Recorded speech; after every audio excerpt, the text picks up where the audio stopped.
We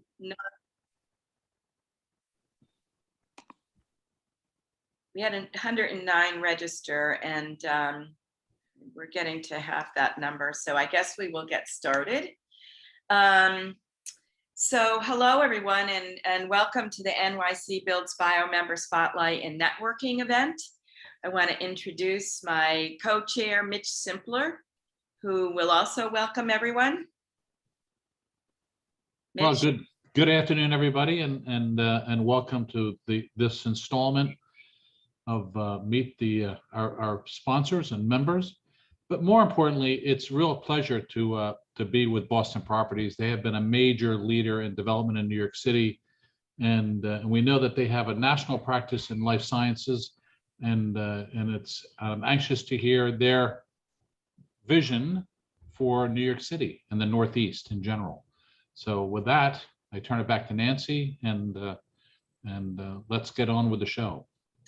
Great, thank you, Mitch, and thank you all of you for joining us this afternoon. Really appreciate it. Mitch and I serve on the steering committee for NYC Builds Bio and our founding members. And first, I'd like to thank Boston Properties for presenting this afternoon. Boston Properties is the largest publicly traded developer, owner, and manager of Class A office properties in the United States. They shape great spaces and places, developing state-of-the-art headquarters, offices, and destinations for forward-thinking companies and communities. Focused on the markets of Boston, Los Angeles, New York, San Francisco, and Washington, D.C., they have partnered with a large number of small to mid-sized firms in healthcare, technology, life sciences, and knowledge creation, including research and development, consulting, and education. As Mitch said, today we're going to learn more about their projects and plans for the New York City marketplace. So welcome to David Provost, Senior Vice President Development, and Rich Monopoly, Senior Vice President Development, who will tell us about these projects. I would also like to thank the founding and corporate members of NYC Builds Bio, who make all of our programming possible.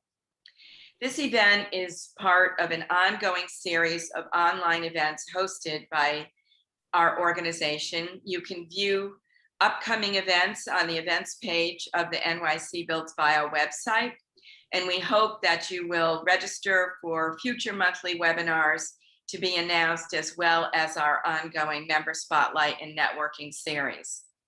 I especially want to highlight the date of our flagship event, the 2021 Life Science Real Estate Development Symposium, scheduled for Thursday, November 4th at the Time Center from 8:30 to 3 p.m. with a reception to follow. We are planning for a hybrid in-person and video streaming event. Another way to get involved with the organization is to join a leadership committee. Due to the pandemic, we've had some turnover in the leaders and membership of these committees, and we're busy reorganizing some of them. So before we turn to our speakers, I'd like to ask the co-chairs of the leadership committees who are present to turn on their cameras and unmute their microphones so they can say a few words about their activities. The first leadership committee is Academic Medical Institutions. Raquel Diaz from Gilbane has agreed to take that over with Trevor Bowes from WSP. Are either of them here? Hi, Nancy, it's Trevor. I'm here. Thank you so much, and we're honored to be allowed to co-chair this. This committee's been on pause for about the last 2 years, so we're anxious to get it restarted again, and looking for volunteers to help us do that is joining the committee. Thank you. Yeah, terrific. Thanks for taking this on, Trevor. Is Raquel on this afternoon? Okay, guess not. For company formations, we have Diane Sable from Stony Brook Center for Biotechnology and Ashley Abid from BioBat. I don't believe they're with us this afternoon, but they are informing all of the up and coming companies about what we do. Healthcare, Joe Bolano from Collier's Project Leaders, and Rose Novak from Gensler co-chair that committee. Joe? Hey, Nancy, good afternoon. Hopefully you can see me. I am happy to be able to join everyone. Our committee has been actually robustly meeting on a regular basis since the inception of these leadership committees, and we're happy to say that. Always working to figure out how to elevate the message of this particular group and its intersection, obviously, with healthcare, what drives to the research level. So we're happy to have you guys here, and if anyone has any questions, you can reach out to myself or through Nancy or Rose, and be happy to have you join the committee. It has some great members with a very diverse group throughout the industry. So thank you. Thank you, Joe. On our Life Science Leadership Committee, we've got Chris Horch from JBB and Joe Del Pazzo from Myers Plus. Joe or Chris, are you here? Chris is on vacation this week. Not sure about Joe. Joe's on vacation as well. Okay. We know that they've been hard at work on a number of pamphlets and flyers that they can distribute to some of the companies in the incubators and also to building owners to help them understand how to position their leadership, their real estate, and also how to find lab space when they need it. NYC Life Science subclusters, with the retirement of Sarah from Skanska, we basically divided this up into two groups now. North of West 54th Street, which is co-chaired by Tim Sanders from Ventas and Delphine Daniels from Gilbane. Delphine, are you on? I'm here, Nancy. Hi, everybody. Thanks for having us. Unfortunately, Tim is traveling in Montreal, so can't join us. But as Nancy mentioned, we've had a little bit of turnover in leadership, and we're always looking for new members, and we'll be starting to meet shortly to plan some programming and get our committee back and active as it was previously. Great. And then south of 54th Street, we have Peter Schubert from Ennead. And we could also use a co-chair for that portion of the city. Peter? Great, Nancy. Thank you. And thank you to all the founding members for making this New York City Build Bio possible. I think I'm particularly excited in how New York is starting to evolve into a life science center. Nancy and Mitch have really been spearheading that. I joined them on East River for that first stage project in New York as life science. It's grown tenfold since then. And I think I'm so excited to be a part of this team, and I'm very happy to have anybody join me that's got the time. But I do want to point out that I think it's very important to the New York economy that we do this. I think it's going to be a real economic driver for this city. And I think it's important. So please join. Thanks, Peter. And then planning and membership, we have Bill Brody from Hennigan and Laura Gallo from Group PMX. Hi, Nancy. Hi, Mitch. Thank Hi, you. everyone. Hi there. In keeping with the mission of, hello to everybody on the call. In keeping with the New York City Builds Bio's mission of bringing life sciences and New York City real estate together, we have a committee that is comprised of a lot of people in the real estate community in New York City. That is architects, owners, reps, contractors like myself. And we are working to develop relationships, develop membership, and thereby help these firms develop new relationships and business opportunities. So we'd love to have you join us. We're utilizing our own networks and trying to increase our networks to reach out to the community, to let them know about New York City Builds Bio and how great it is, and how it's a growing industry in New York City. Thanks, Bill and Laura, and we appreciate all the work that you're doing. And then finally, we have a regulatory committee, which is co-chaired by Zach Bernstein from Fried Frank and Anthony Montaldo from JBB. Thanks, Nancy. Not sure if Zach is here, but as part of our committee, we have the fun task of navigating through the complex world of regulatory compliance for labs in New York City. So really our goal is to provide more clarity on the various regulation issues and help the development world guide through that. The other thing we've been working on is talking specifically to EDC about the city planning goals and how we can align that with the regulatory compliance with various agencies like DOB and FDNY. Great. I know from talking to many of the companies that are moving into out of the incubators and into their first phase, that has been a real issue in terms of complying with all of the regulatory requirements. So thanks, Anthony.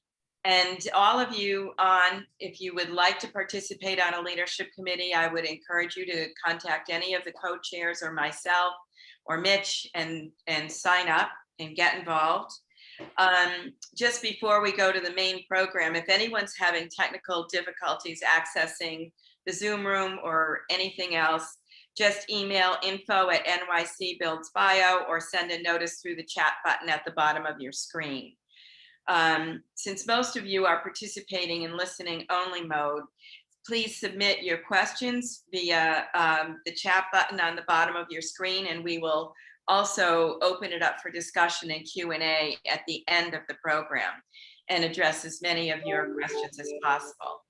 At the end of the meeting, we'll have a chance for smaller randomized groups to meet in separate rooms where you can open your videos and microphones to talk to each other, stay as long as you like, and get to know each other and share stories. So now I'll turn it over to David Provost and Rich Monopoly, who will introduce Boston Properties. So first of all, Nancy and Mitch, thank you so much for the invite. I'm broadcasting from Greater Boston, but we were chatting before, and the rest of the NYC Builds Bio. Really look forward to the opportunity of meeting everybody in person, and hopefully the not too distant future. But thank you very much for the invitation today. Thank you for joining us. So, Rich, yeah, absolutely. Thank you, Dave. So what we want to do today is just spend a little time talking about who BXP is, our history with this product type, and what our vision is for all of our submarkets, but obviously primarily the Northeast corridor here between New York and Boston. I'm Rich Monopoly. I head up SVP of development. I head up development activities for the New York market. Dave Provost, my colleague here, heads up development activities for the Boston market, but Dave also has the distinction of being our national head of our life science vertical. And he's got a tremendous amount of experience there, both on the leasing and development side. And I used to work in the Boston market. I moved down here about 7 years ago. So Dave and I worked very closely together on quite a few of this lab product, these projects through the years. So we're happy to be here. Again, thank you for having us. But the quick intro here for Boston Properties, these are the quick facts of who we are at this moment in time. 196 properties across, I would say, 5 established markets: Boston, New York, DC, San Francisco, and LA. And I think we may have closed, or we are about to close, on our first investment in Seattle. So Seattle has been a target market. We've been kind of chasing that down for a number of years, and we were able to make an acquisition, a significant acquisition this month. So that's pretty exciting for expansion purposes. We're about 52 million square feet. About high 80s% leased, with consolidated market cap of about $30 billion. We've been around since 1971, when Morton Ed founded the company and went public in 1997. So development is certainly in our DNA. We like to say we didn't buy a building until we went public. I'm not sure that's entirely true, but we are certainly developers at heart. And since we went public, it's been like 50-50. Development versus acquisition of existing assets. So that's the big broad intro. Next slide, please. So with that, I'm just going to get to Dave. Yeah, thanks, Dave. Yeah, why don't I take that? I'll give you a quick overview. For those of you who were on earlier, I apologize if I'm repeating myself, but BXP Life Science is one of 3 verticals or business lines within BXP, the other 2 being office and residential. What you're going to see, though, is we've been in the life science space for decades, but we were always in it with like large build-to-suits with big pharma, big biotech. And we took very little speculative risk in this space. And when I mean very little, I mean no risk. So these were long-term deals with well-funded companies. And we liked it, but it was really, we were very concerned about the speculative risk. That changed a few years ago because there was some major recent advancements in molecular biology and the completion of the Human Genome Project. Nancy knows all about this. That really just changed the business because the period of time from scientific discovery to commercialization dramatically reduced, as did the risk profile of a lot of these startup companies. So you'll see we've gotten to this business on a speculative way, in a real way. I do want to mention, because both have a footprint in New York, we put together a life science advisory board early this year, really to help us understand the business of some of our prospective clients. And in order to understand the business, you really need to understand the science. So these are scientists and doctors that have started companies, sold companies, work for VC firms. They're in the ecosystem, and they've been just an invaluable guide in underwriting the credit profile of prospective clients. But they've also been very valuable in helping us do a deep dive into these various markets, not so much through the real estate, but through the science. And as I said, both of them have recently bought properties in New York City. And so we look to hopefully get them involved as we expand in New York. Next slide, please. So this is a quick snapshot of our current portfolio, a little over 3 million square feet of existing property. You're going to hear we've got about 1 million square feet under construction. We also have about 2 million square feet of potential lab conversion candidates and 4 million square feet of future development pipeline. That's we all own and control. Primarily in Boston and San Francisco. You'll see we just recently expanded with a life science acquisition in Maryland. And as Rich will talk about, we are very interested in expanding into the New York City market as well. You can go to the next slide. So Nancy, this was the shot I was telling you about. For those of you who know Kendall Square, this is surrounded now by 18-story laboratory buildings. It looks like we built this building in a cornfield in Kansas, but believe it or not, this is at 250 Binney Street in Kendall Square. This was our first build-to-suit for a lab facility for Biogen. And what's amazing is it's been almost 40 years. We still own the building.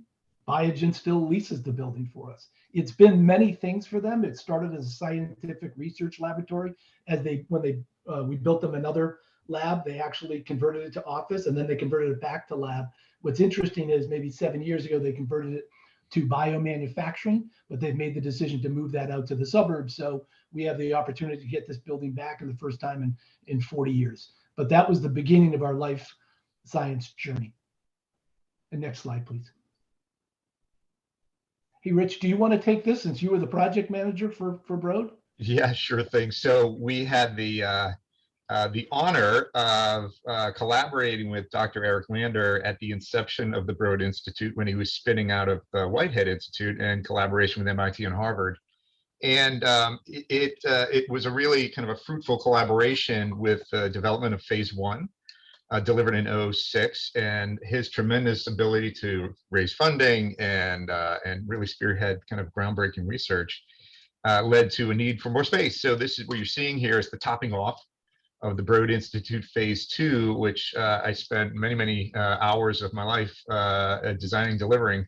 Really exciting project. And I think if you go to the next slide, what you'll see is it's exciting. And what we talk about is the why. Why are we in this business line in particular?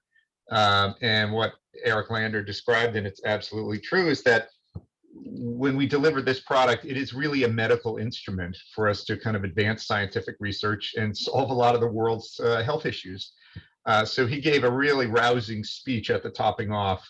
And you can see here, this is phase 1 on the left, phase 2 on the right. And we continue to operate these buildings today in conjunction with 2 other buildings for the Broad Institute. But in terms of our why, I just take great satisfaction in participating in this type of product, given what's going on inside these buildings and how key they are to the advancement of science and medicine around the world. Next slide.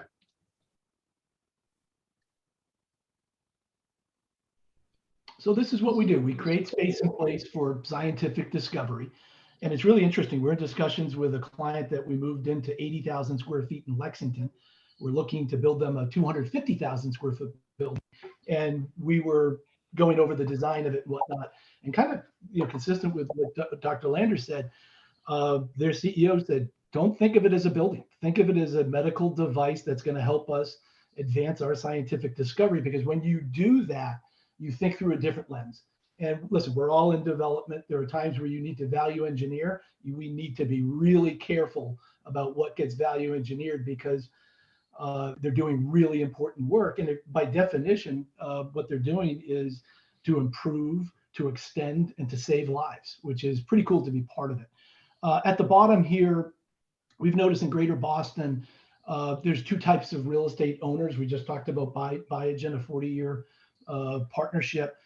That's infinite. That's long-term. But there's coming to the market a lot of finite players, people putting something under agreement, flipping it, building it, cutting corners.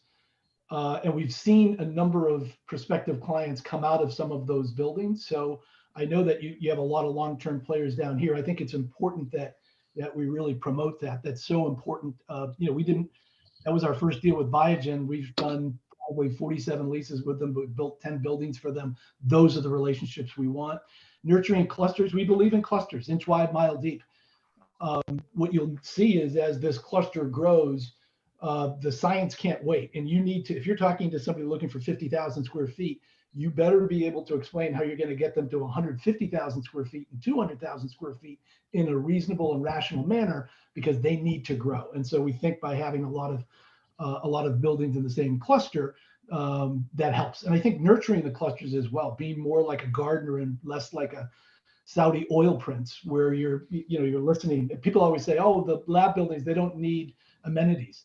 That's BS. Of course they do. Scientists are people too. And so they need a place to meet like-minded people. We put in, and actually Rich did this in one of the clusters, we put in 10 restaurants. We know they aren't going to make a lot of money, but it creates that cluster. And then activity-based space, I'm going to talk about this in a little bit, but it's about creating flexibility in these labs and making sure that these scientists are as productive as they can be. Next slide, please. So we grow by acquisitions and development. We recently had 2 closings this summer of off-market deals, which is tough to do in this environment. On the left, outlined in yellow, is 150,000 square foot research lab leased to Sanofi that we just closed on. As you can see, it abuts 200 West Street, outlined in red. So we think there's real long-term synergies. But 200 West Street was one of our first office to lab conversions. And Rich, why don't you touch on it, because you were the project manager. That's right. Yeah, we signed a lease at the bottom of the market in 2009 with a company called A123, who had really interesting lithium-ion battery technology, and they needed for their headquarters that R&D space embedded in next to their office headquarters. So we did that conversion with them. They were funded primarily by the Department of Energy through, call it one of those Solyndra loans back in the day. They didn't make it, but somebody came and bought them out of bankruptcy, and they're still in place. But I think that's an important aspect of this product type in this business line is these spaces are very important. They're sticky. So even though that company went through bankruptcy, they needed to keep this space at its core to keep functioning as a company. And we all know you can't do science at home. So it lends itself to kind of bridging the pandemic here. So that was a successful early office to lab conversion for us. Yeah, and then that was on the east wing. And then the west wing, we were able to move some tenants around. This is pre-pandemic. And it was really one of our first speculative office to lab conversions, 140,000 square feet. We started to talk to a company, Translate Bio, which at the time was a sleepy vaccine company. And then they cut a deal with Sanofi, oddly enough, right next door, $500 million deal. And they expanded, they ended up taking 140,000 square feet. And if you follow the industry, they were just acquired by Sanofi for $3.8 billion. And Sanofi is deciding where they're going to do their messenger RNA vaccine R&D. And we certainly hope that it's either in Waltham or Cambridge or Greater Boston, but they're also looking at Europe as well. And then on the right, Shady Grove, this is a recent acquisition. We got into the Maryland market. That's an emerging market north of DC, between Baltimore and DC. It's a 7-building, 30 plus acres. It's really interesting. We bought it thinking it was going to be conversions, and we already have interest in 3 build-to-suits. So it speaks to how fast this market is growing, and I think it's important to look at the other emerging life science markets and what they're doing right and what they're doing wrong. But that's a market we're super excited about. Next screen, please. So we're busy in San Francisco as well. South San Francisco, 751 Gateway is a 7-story, 230,000 square foot ground up development. We're getting counters in the low 70s, triple net starting rents with 3% annual bumps, TI packages in the 190 range. So we're getting a lot of activity, which is great. 651 Gateway is next door neighbor. It's a 16-story existing office building that we will convert to life science probably start later this year, early next year. Next slide, please. And then this is 880 Winter Street. And I have a couple slides on this because I think conversions are so much fun, right? We're all real estate geeks. We acquired this about a year ago, and we knew it was a great candidate for conversion. 14-foot floor-to-floor clear height. There's executive parking beneath, so it really helped with plumbing, but really helped with, there was a loading dock that could easily expand. The existing freight was in the right place. We were able to put in another freight elevator, which is typical of a conversion that you have two, with direct access through the garage. So it really just, like normally when you do conversions, you get a lot of surprises that are not great. This thing has proven to be a home run. Next slide, please. One of the other reasons we really liked it was in Boston anyhow, and Nancy, I heard you talking about incubators. There are so many incubators in greater Boston that we're finding the startup companies really come out looking for 15 to 20,000 square feet, their first big deal, not 5, not 4, because they can grow within that incubator. So we've actually done 3 spec builds, designed 3 spec builds. That's what you're looking at, between 15 and 25,000 square feet. You can see in the red the demarcation between the units. The light teal is the laboratory space. The dark teal is the lab support. And then the beige is the office. So what we found in the last year, the ratio really went from 50-50 to more 60% lab, 50% office. We've seen a lot of conversions where people looked and said, yeah, and this gets to kind of the finite players, where they just designed one wing. So 40% will go lab and then 60% will stay office. That doesn't work. You really, you need to design it for 60% lab in Boston anyhow. That's what we've seen. And then and by the way, so all these spec builds, we're in negotiations. They're committed and very little changes. So that made us feel pretty good because we wanted to design a flexible layout. And we did that by going on a listening tour with our vendor partners, as well as existing clients and prospective clients. Next slide, please. So this is a photorealistic image of one of the speculative labs. And what you see is a lot of the casework and benches are on casters. We do have a few sinks. This is a design biology lab. We don't see a lot of chemical, so you don't see a lot of the hoods. You can see a lot of the connections to the ceiling. So you're going to see, a lot of flexible tubes rather than fixed piping. And that's really good. This isn't something you're going to change around one day to another, but as a company changes its experiments or science, it's not a big deal. You can do it over a weekend and you can reconfigure, or if they grow out of the space, you can reconfigure for a new client. That's really that activity-based space that we were talking about earlier, but we're really excited about that.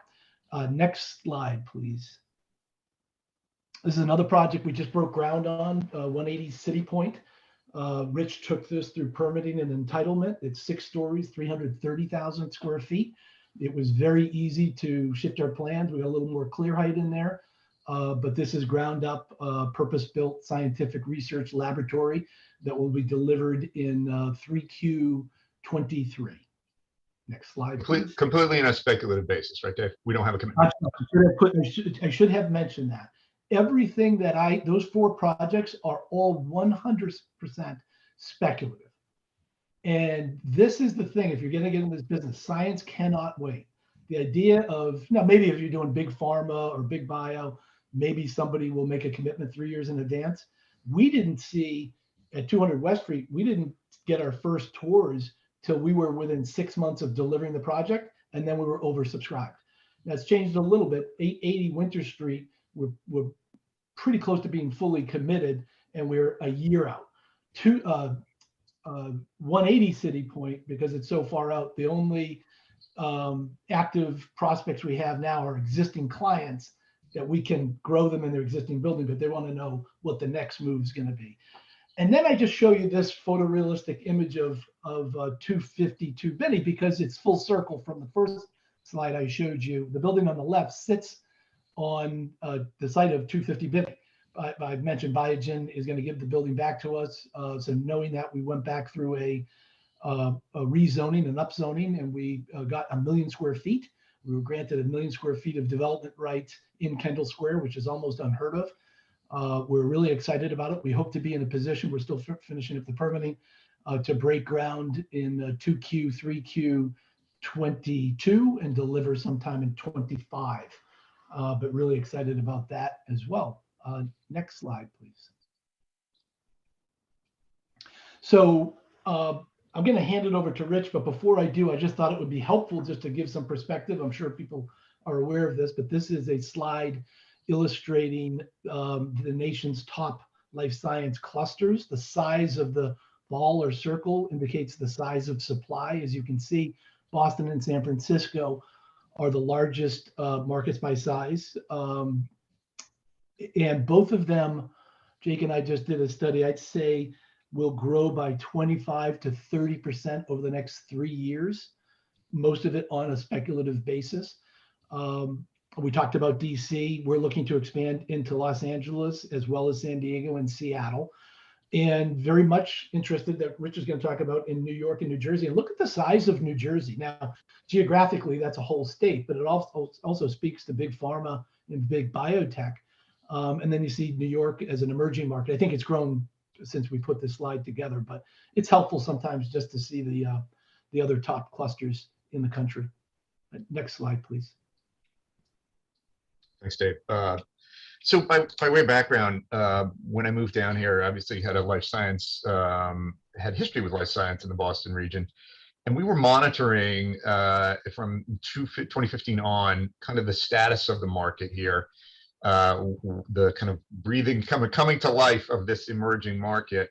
Some of this funding and other background information won't be new to you all, but it was important. And I'll point it out that fourth quarter last year, we went and did a real serious deep dive on New York, the emerging market. And let's say we're leaving the breadcrumbs out for our senior leadership and executive leadership teams as to what exactly is going on here. And we're building the case that not only is it emerging, it's really starting to gel with some significant leasing happening here, which is exciting. So everything you know about this, which is NIH funding, is continuing to break records and really not trailing Boston by much at all, 22 million out of 2.9 billion. What we did find was that the VC funding in the region it's off to a great start. It is a little bit, I would say, lagging in Boston, and the commercialization of science here is lagging a bit in terms of VC participation, but that is also growing and coming along really, really well. And then, as you know, Life Science New York, the city just doubled its outlay to $1 billion to instigate additional development and supply, so to speak. And again, pre-built lab supply is in short supply, which is very positive. And I noted Cure is coming in at 345 Park Ave South. That's a significant one to us, and I'll point out that why in a second. Next slide. So Princeton is part of the market in New Jersey that I oversee. This is a master planned effort that could be a speculative delivery in the 24 timeframe down in our Princeton campus at Carnegie Center. We've owned Carnegie Center since the late 90s. It's primarily office right now with a little bit of retail, but we think there is demand. We're again doing that deep dive that I talked about in the Princeton region right now. to really kind of get very granular in the analysis of the demand side, such that we can make the case for moving ahead on a project like this. This is about 135,000 square foot building, 3 or 4 stories. Next slide. Down in Route 1, right in the heart of Carnegie Center. It's about 10 acres. And this was laid out specifically for labs, 16-foot floor to floor going to 15 for 64-foot total height, all the necessary infrastructure to allow for any lab tenant that would show up. So we're excited about this. We're taking this through the city right now in terms of master planning and preparing for potential go in the not too distant future in 22. Next slide. We also took a lot of time in the first and second quarter working with one of the members, I think of members of this group, Spagnolo Geisness, to do a conversion analysis for another building at Carnegie Center. And this would be on a faster track to deliver in 23 if we are to pull the trigger in the 3rd and 4th quarter here of this year. 105 Carnegie is about 70,000 square feet, original 80s construction. Funky looking 80s building, but it has reasonable bones and it would lend itself to conversion nicely given the floor to floor heights and the structural capacities. So this one we're pretty excited about. Doing this on a speculative basis would get us in the market down there very quickly. Next slide. And then leaving this up here as a teaser, as I mentioned, 345 Park, the Cure project is important for us. Because we just tied up this building. This is 360 Park Ave South, directly across the street. This is on the west side of Park Ave South. So we are neighbors with the Cure project. This has similar bones to that building. These are 23,000 square foot plates, 20-story building. It's about 100 years old, and we're pretty excited about it, not only for its location between Park Ave South and Madison Square Park, but we're getting the building back vacant, 100% vacant in December of this year. And normally during a pandemic, when leasing activity has fallen off a bit, that would not be a great thing. We think it's a real opportunity for us to refresh this building and bring it to market for post-pandemic leasing. We've underwritten it for office, but like I said, the adjacency to Cure is very, very important to us.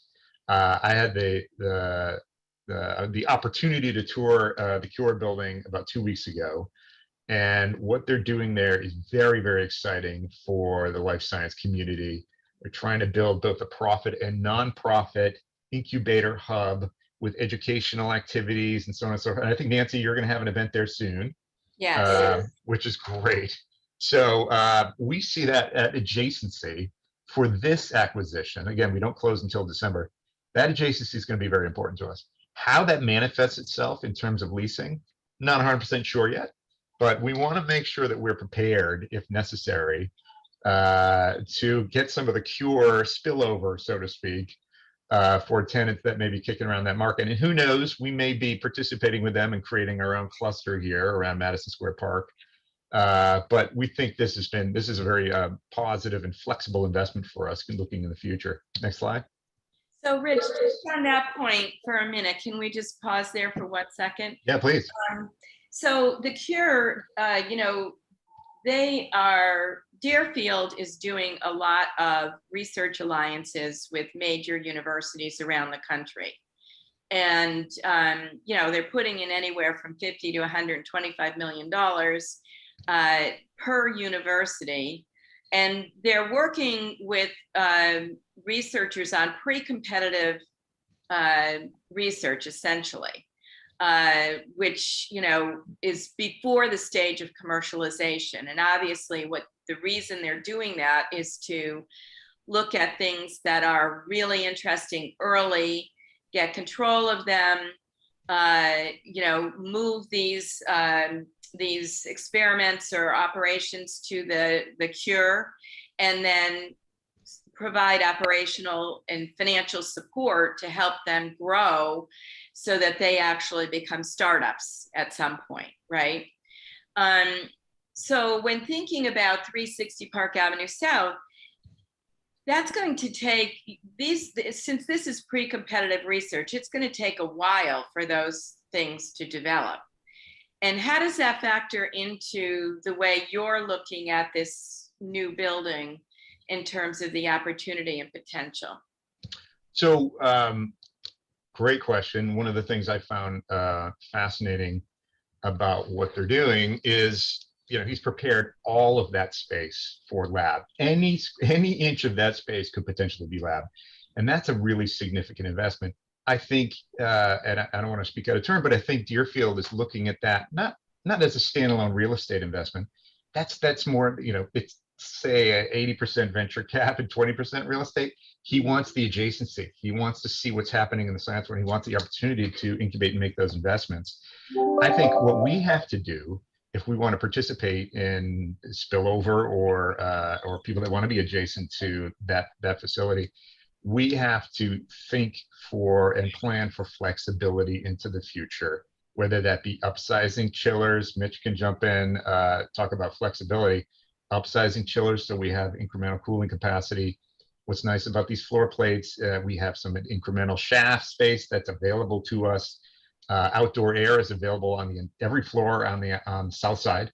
So there's a lot of flexibility in terms of those things. And we have a very big roof with some spaces that could lend themselves to, the necessary mechanical equipment. If you actually see the roof of Cure, it's fascinating what you all jammed up in there. There's an incredible amount of activity on that roof.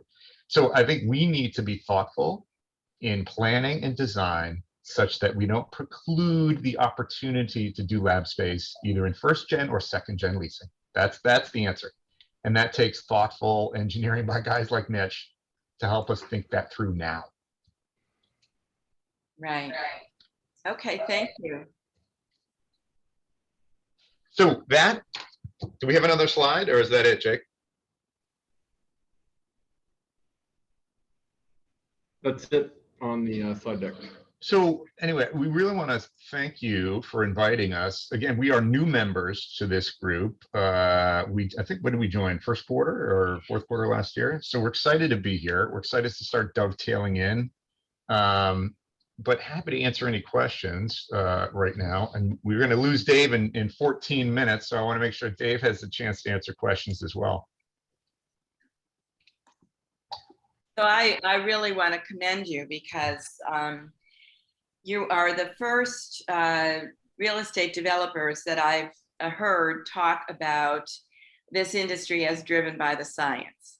And, when I first got into life science real estate development in the late 1990s, I realized immediately that's what was going to drive this industry, because the scientists make all the decisions about leasing, and they don't talk to brokers. So you need to come at this from a scientific perspective, so that you're speaking their language. And I love the fact that you went on a listening tour to really understand what your users need. That is so important.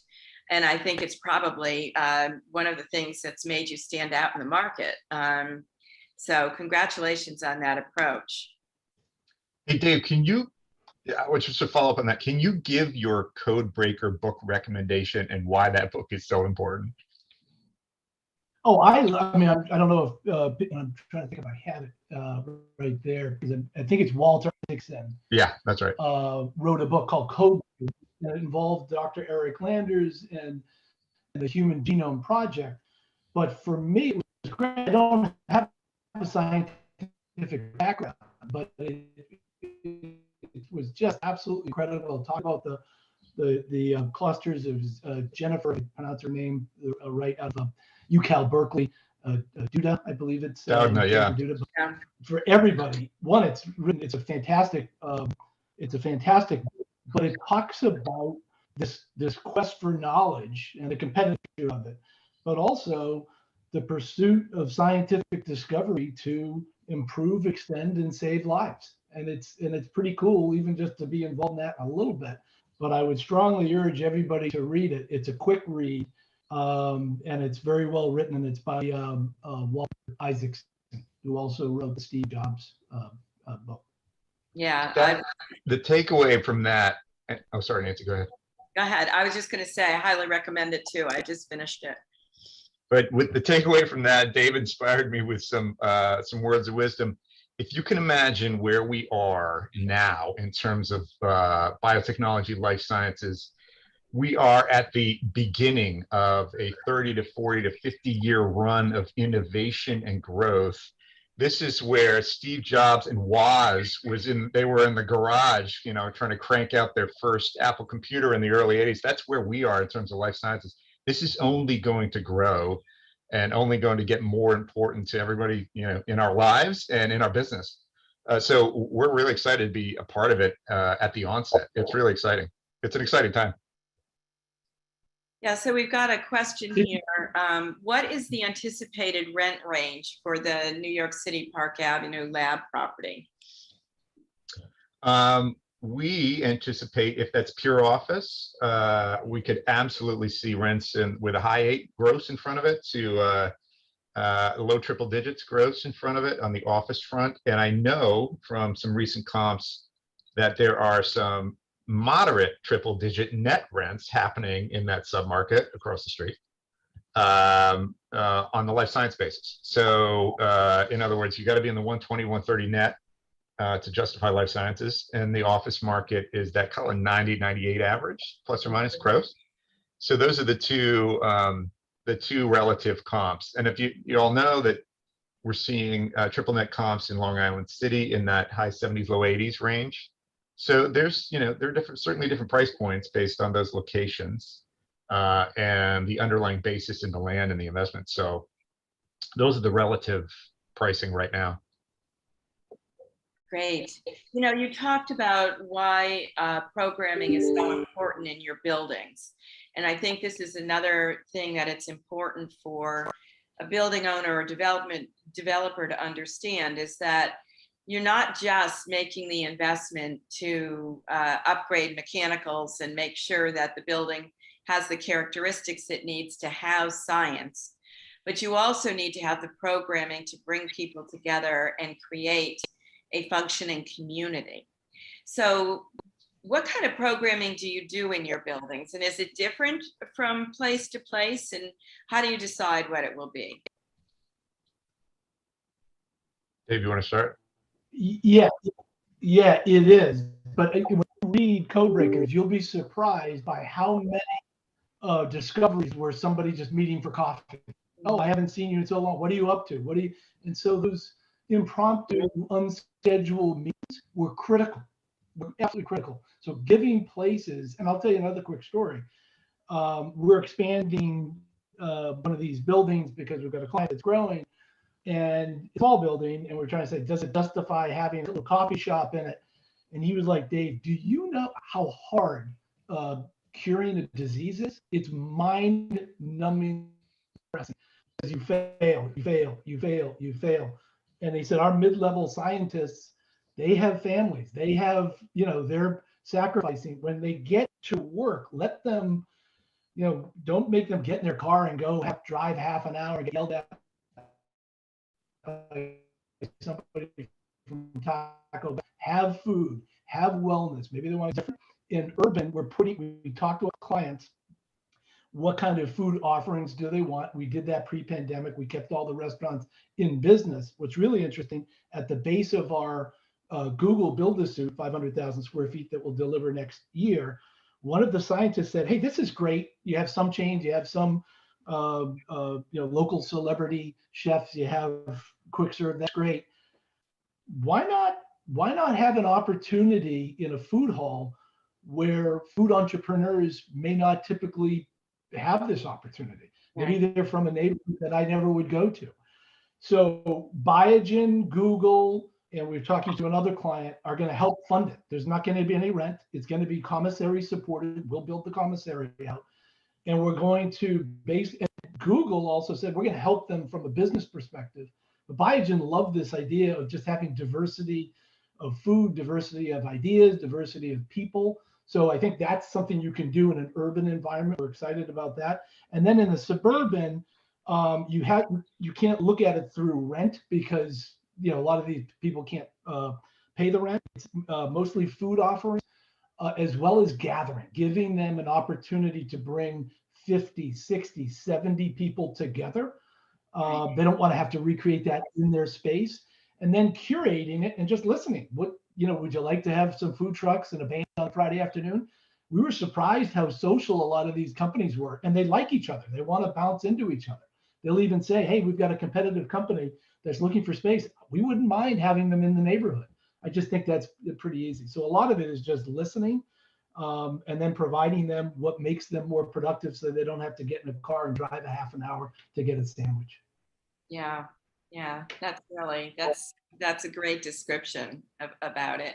And interestingly enough, your comment about building on spec, I think we're seeing how important that is here in New York City, because we hear over and over again that the pre-built suites of 15 to 20,000 square feet are where the step out space is going to be for these incubator companies, and they can't wait, right? They need to go into it as soon as possible. That's right. So there's not many building owners or developers that actually understand that.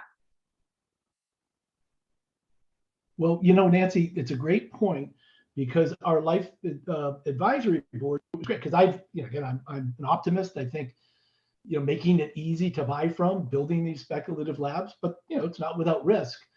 Having the scientists on our board, they were saying, you have to do it. You have to do it, because right now the demand supply imbalance is so great that it's impacting scientific discovery. The two biggest hurdles in Greater Boston for scientific discovery are people and space. We can take care of the space. And so I think you're right. I'm looking forward. Both of our life science advisory board members just bought places in New York City during the pandemic. They love New York.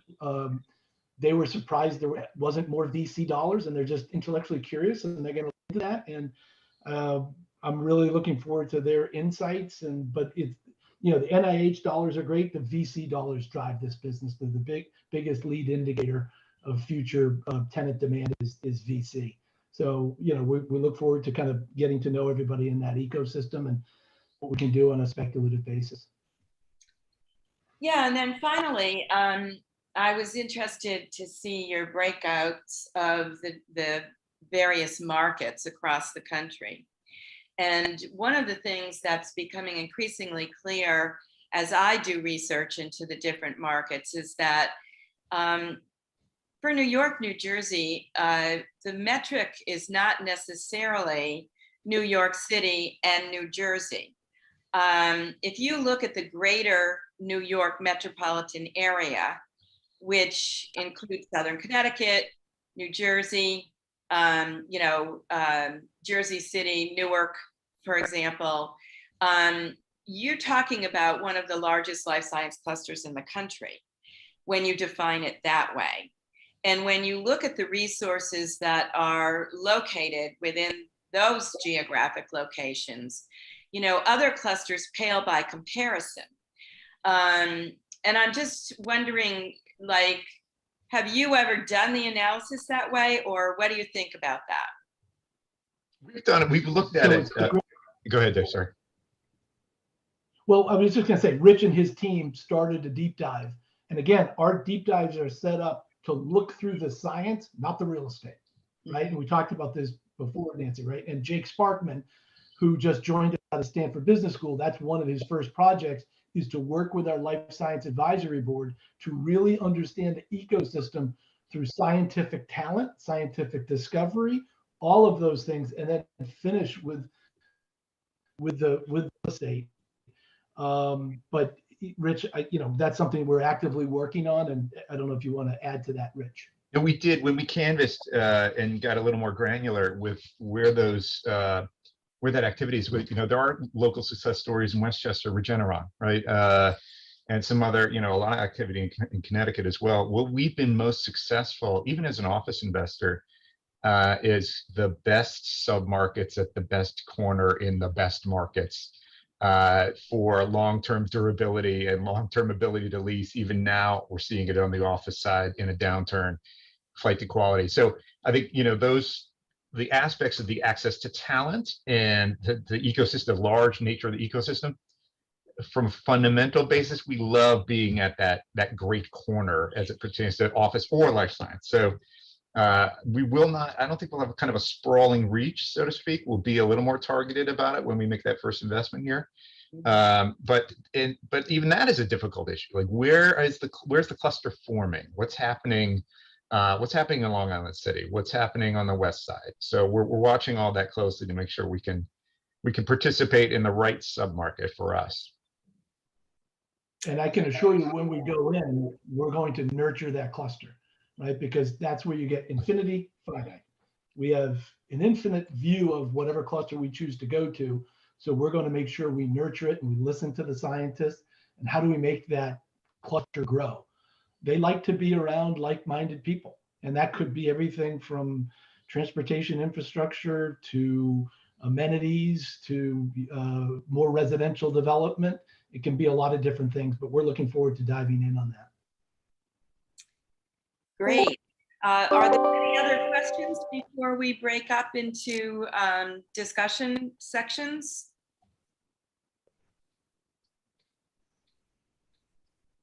Well, this has been really informative. So thank you all very much. And really looking forward to seeing what you do in the future.